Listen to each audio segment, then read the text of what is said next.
ਅਸੀਂ ਕਹਿ ਤਾਂ ਮੰਗਣੇ ਰੱਸਾ ਪਾ ਕੇ ਭੇਡ ਨੂੰ ਥੱਲੇ ਸਿੱਟਿਆ ਸੀ। ਹਾਂ ਪਿੱਛੋਂ ਪਹਿਲੇ ਮਿੱਟੀ ਦੇ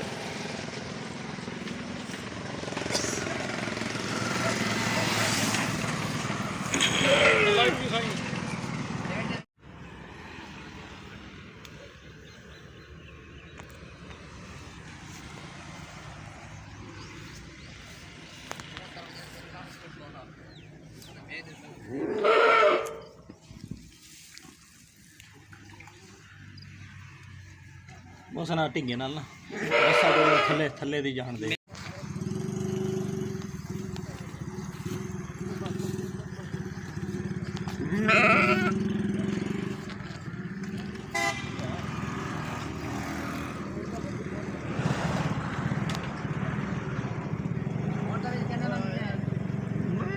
निकले हाँ वाला आज सारे ढक्कन खुले नहीं के जानवर ना ले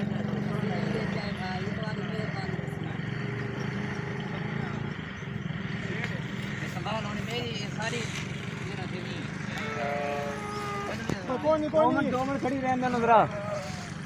अम्मा खड़ोती रमन दे खड़ोती रहने दे, उन्हें साह लेने दे जरा। छोड़ दे मैं नहीं कोई नहीं छोड़ दूंगा खराब